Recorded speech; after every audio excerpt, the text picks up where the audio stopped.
The global economy. For those with wealth and power, it's meant big benefits. But what does the global economy mean for the rest of us? Are we destined to be its victims? Or can we shape its future and our own?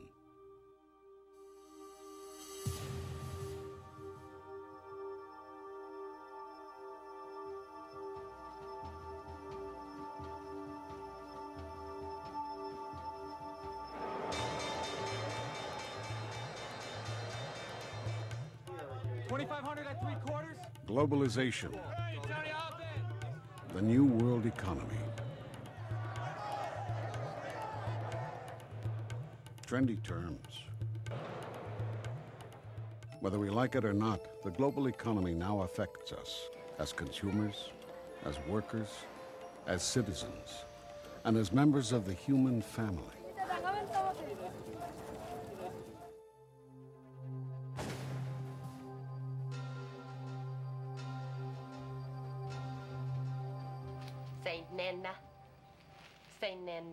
Janet Pratt used to work at a Westinghouse plant in Union City, Indiana. She found out how directly she could be affected by the global economy when the plant was closed and she lost her job. Her employer opened a new plant in Juarez, Mexico, and asked Janet to help train the workers there. First, I thought, you crazy? Do you think I'm going to go down there and help you out? I wanted to find out where my job was, where it went. So that's why I had decided to go. She took her video camera. What I found there was a completely different world. You get into Juarez and nothing but run-down shacks. And they were hard-working people. They were working, doing the same thing I did up here. But they were working for 85 cents an hour. I up here was working for a lot more than that. When I left Westinghouse, I was making $13.65 an hour. As Janet Pratt discovered, in today's global economy, it is getting easier and easier for companies to move their operations around the world. This promotional video encouraging companies to move to Mexico proclaims the benefits of moving to low-wage areas. Why have so many American manufacturers moved production to Mexico? Simply put, the U.S.-Mexico production sharing concept works. American manufacturers report savings of up to $25,000 per direct labor employee per year, due to the fact that the Mexican hourly minimum wage has remained under $1 per hour for the past 8 years. Basically, and I think the companies are pretty open about this, they roam the world really with no checks and balances in search of misery and poverty and unemployment, because they will tell you in their own testimonies that naturally in those areas you will find the lowest wages. It's a brilliant system. I mean, it's worked handsomely for the companies, but it's deadly for human rights. Corporations that used to be American or British or Japanese have gone global. Of the 100 largest economies in the world today, 51 are not countries, but huge global corporations. These corporations can move their operations around the world with the greatest of ease, and so they can pit workers and entire countries off against each other to see who will provide the lowest wages and the cheapest environmental and social costs. The result is what has been called a race to the bottom. Each seems to be getting ahead, but in fact, all are being driven down to the level of the poorest and most desperate.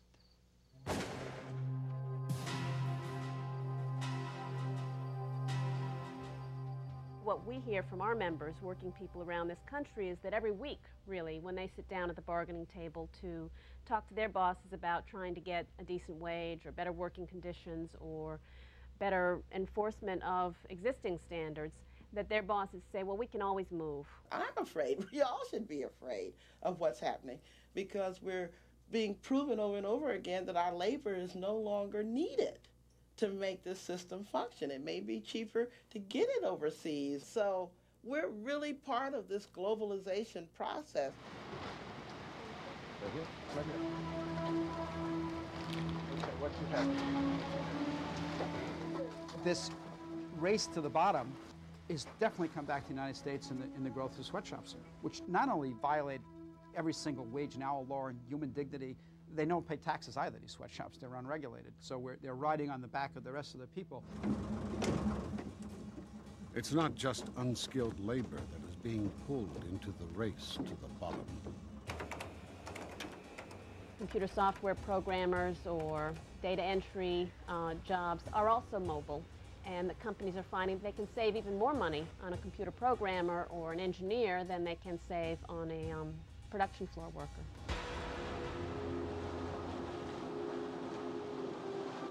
When companies move around the world, they are also able to escape environmental regulations. Countries compete to lower environmental regulations to attract global corporations. The pollution those corporations pour into the air, land, and water poison people locally. But environmental degradation doesn't stop at national borders. It affects people all over the world through global warming, the depletion of the ozone layer, deforestation, or the extinction of endangered species.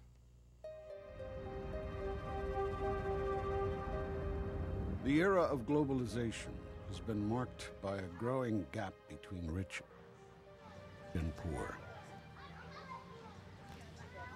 In the last 4 years of the millennium, the number of people living in abject poverty worldwide increased by 200 million.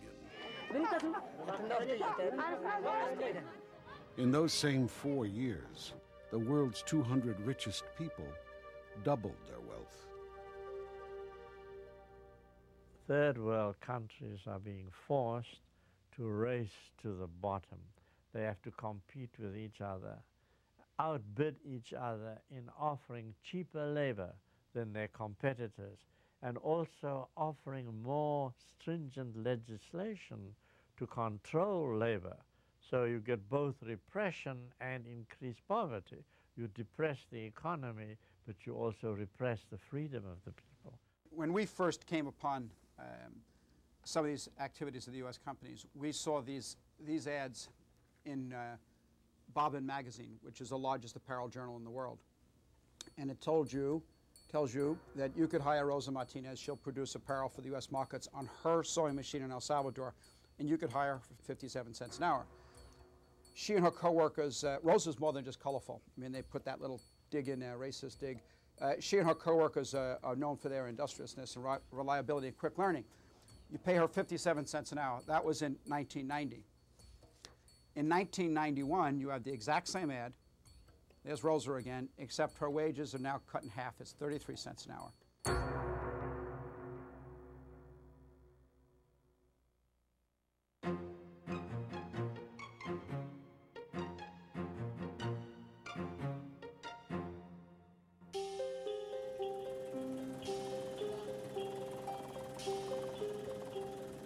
The race to the bottom.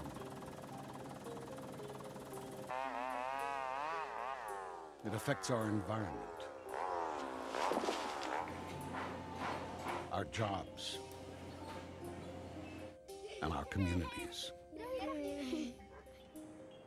It makes many people feel powerless. But are people powerless in the face of globalization?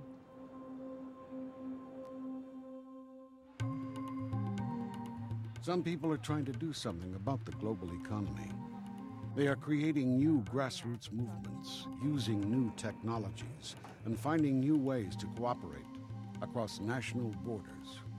There's a growing understanding of what corporate globalization is all about. And as more people understand this, they understand what the countering strategies have to be. They understand what coalitions have to be built between labor, environment, consumer, the children's groups, progressive people in government.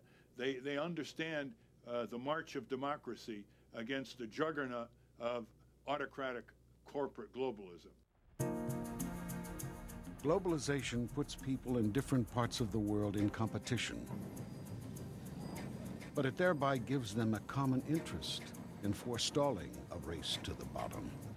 There are enormous common interests between the people in the United States and the people around the world who are now drawn into the global economy by the multinationals. It's not just a moral connection or a human connection, it is this connection of self-interest. Like, if we don't work together to raise standards, there is no place for the economy to go except down. Instead of competing in the race to the bottom, some people are joining together in what's been called the Lilliput strategy. The tiny Lilliputians in the story Gulliver's Travels were able to capture Gulliver, even though he was many times their size, by tying him with hundreds of threads. So workers and communities are reversing the race to the bottom by joining together around the world.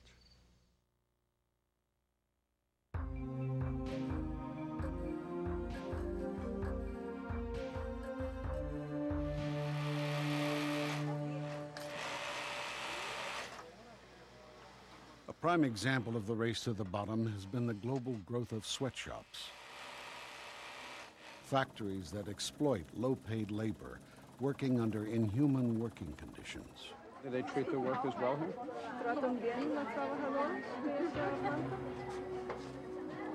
No, sir. Do they ever yell at the workers? Or A veces gritan. ¿Cómo está el trato? ¿Cómo? They scream, they scream. do they ever hit anyone? A veces golpean la gente o no. Yeah? The worldwide campaign against sweatshops is a prime example of the Lilliput strategy. When young women sewing clothes for the Gap in a sweatshop in El Salvador tried to start a union, they were fired. But to the Gap's surprise, they were able to link up with supporters in the United States. We would have meetings with like 200 workers at a time. I mean, it was extraordinary. Shame on the Gap! Human rights groups and unions in the United States pressured the Gap to improve conditions in its factories in Central America.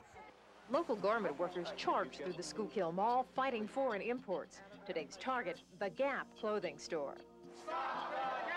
These textile workers don't want imports banned. They would like the U.S. government and retailers to force factories overseas to improve slave wages and conditions. That's why they've brought Judith and Claudia to the United States. Both teens work in 14-hour days, split shifts, 7 days a week in Central American clothing mills.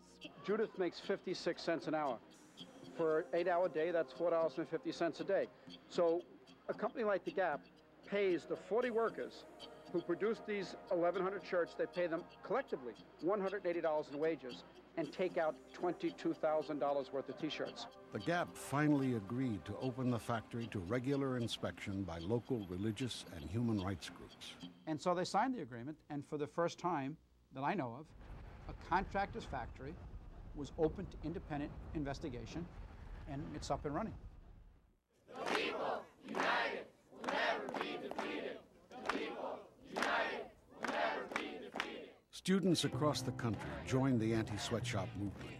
They held sit-ins demanding that their university stop selling clothes made in sweatshops. We want rights for women because 90% of the people who produce our clothing are women.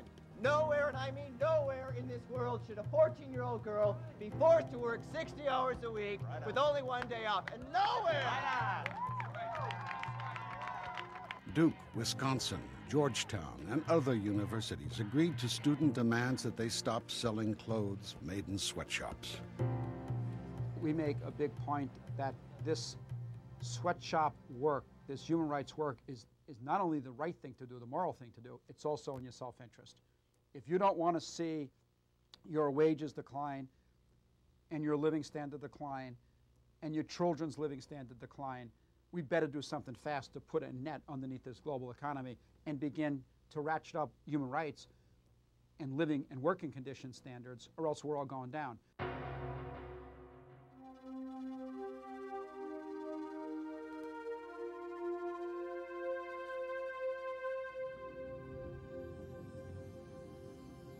As corporations go global, workers in different countries are beginning to develop new ways to support each other across national borders. When the Japanese-owned Bridgestone Firestone Company demanded 12-hour shifts and a 30% wage cut for new workers in its American factories, workers struck. Bridgestone Firestone fired them all, and replaced them with 2,300 strikebreakers. American workers appealed to Bridgestone Firestone workers around the world for help. If there's ever a fight that we were determined to win, this is the fight. And they got it. In Brazil, Bridgestone workers staged one-hour work stoppages, then worked like turtles, the Brazilian phrase for a slowdown. In Japan, 500 Japanese unionists marched through the streets of Tokyo, supporting Bridgestone Firestone workers from the U.S.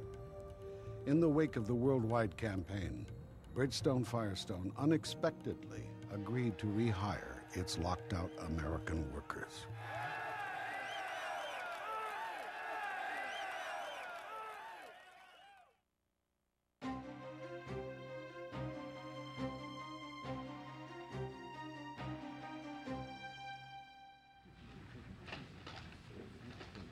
Who makes the rules for the global economy? It's not a government elected by the world's people. It's a group of little-known international institutions. The World Bank, the International Monetary Fund, and the World Trade Organization exercise powers that were once reserved for national governments. They make decisions that affect the lives of millions of people, and yet they are almost completely unaccountable to any democratic process. They have therefore become prime targets for the Lilliput strategy.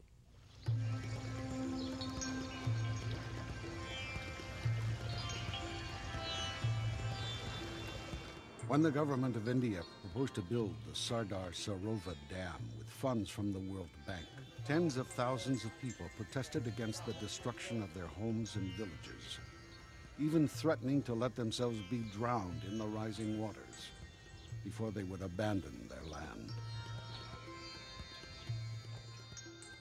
Here we are near a statue of Rizal in this village, and it is in every single village in this region.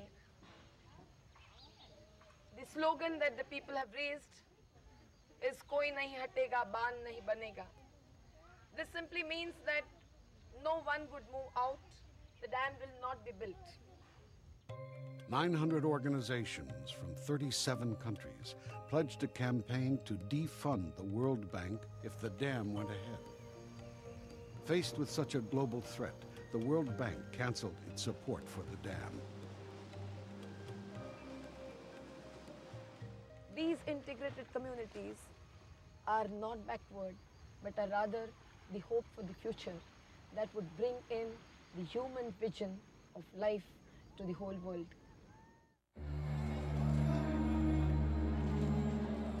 As the economy has become more global, poorer countries have fallen deeper and deeper in debt, especially with the international economic crisis that began in Asia in the late 1990s.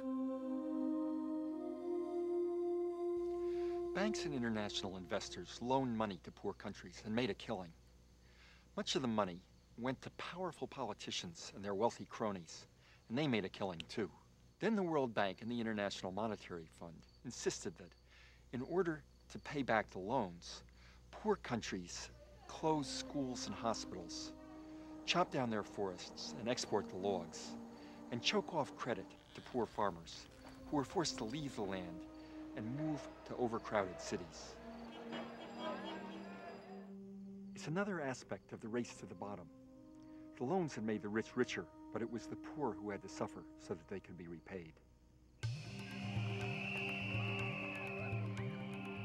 Religious groups around the world initiated a Jubilee 2000 campaign, demanding that these debts be canceled. In Birmingham, England, 60,000 people linked arms around leaders of the world's richest countries, demanding that they end the chain of debt. A year later, 40,000 people surrounded the same leaders in Cologne, Germany. Under intense pressure, the rich countries agreed to cancel about 1/5 of the debt owed by the world's poorest countries. Jubilee 2000 is now campaigning for complete cancellation of the rest. We are going going to make them hear us, because this message, this event is going to be replicated all across the United States of America, all across the Americas, all across Africa, Asia, Latin America, Europe, the whole world, and eventually they know, we know, they will have to listen to us. Trade agreements like NAFTA and the World Trade Organization have reshaped the global economy, but they too are being targeted by the Lilliput strategy. When negotiations began in secret for a new agreement, known as the Multilateral Agreement on Investment, or MAI, opponents got hold of a secret draft of the treaty and posted it on the internet for all to see. If these rules are passed, it means that they're global, or they're on their way to being global. It means that we not only have all those rules protecting the trade issues, but now total and complete investment, plus a provision for the first time in this form that gives transnational corporations in a treaty right more power than nation states. It is, in effect, the transition from nation state to corporate rule. Opponents organized in 70 countries and coordinated their action around the world. I'm from Norway. I'm John Jones. I represent the Norwegian Forum for Environmental Development. My name is Sarah Okran, and I work with the Africa Secretariat of the Third World Network, which is based in Accra, Ghana. Hello, my name is Manuel Perez. I come from Equipo Pueblo in Mexico City. Collectively, we came from all over the world here. We're going to go all over the world back home and tell the story. Their global strategy worked. As the Financial Post reported, there is little doubt that the Internet and its widespread use by non-governmental organizations opposed to the pact played a pivotal role in sinking the widely unpopular deal. Now, many of these same groups are promoting very different rules for the global economy, rules which protect human rights and the environment and block the race to the bottom. Obviously, the direction we're moving in is that basic human rights, worker rights, environmental rights, health and safety rights must be incorporated right inside our trade bills, right inside our trade legislation. If you don't set a floor beneath which no one will drop and make that floor your human rights standards, everyone is entitled to food, everyone is entitled to freedom of speech, everyone is entitled to education, medical care, but also the freedom to vote for the way they want to vote. Everyone is entitled to exercise control over these economic actors that are affecting their lives. That is a human right. Here's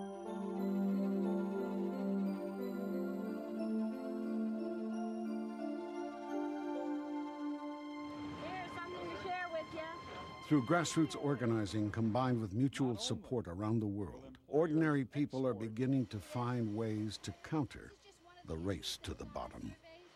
If our only choice is to have globalization that means drastic cuts in Social Security and lower wages and lower benefits and so on, we don't want that kind of globalization. But we can define a different kind of globalization that would protect those basic rights and still allow goods to cross borders and investment to cross borders and so on, but with ground rules that protected both the social services and basic labor and human rights. The inherent power of the people here is more than enough to turn the tide if people realized more and more what's at stake and that they've got the power with trade unions and environmental groups and consumer groups and demonstrations and discussions to prevail and to win. The most important message we can give to people right now is the commonality of their struggle and how interconnected their lives and their struggles are. You have to care because they affect the jobs in your community. They affect your standard of living, your quality of life. This is why you need to care about human rights and issues of globalization, and really do believe that the workers in Mexico and their well-being is important to your well-being. Because if they can maltreat them, they can maltreat us. There's no end to the race to the bottom. It's not going to stop anywhere. There are 140 million unemployed people in China. The wages are already 13 cents an hour or lower. So there's no end to where this race to the bottom is going to go unless in solidarity, in international solidarity, and working with the Rosa Martinez's to raise standards, it's not only the right thing to do, it's in our self-interest to work together. It seems to me a pattern is very clearly emerging of global oppression. But it seems to me equally important to understand that global oppression is generating global resistance. We will have to get it together to take on this monstrous system, and we'll have to take it on together.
For a video cassette of this program, send $25 to Preamble Center, 1737 21st Street Northwest, Washington, D.C., 20009.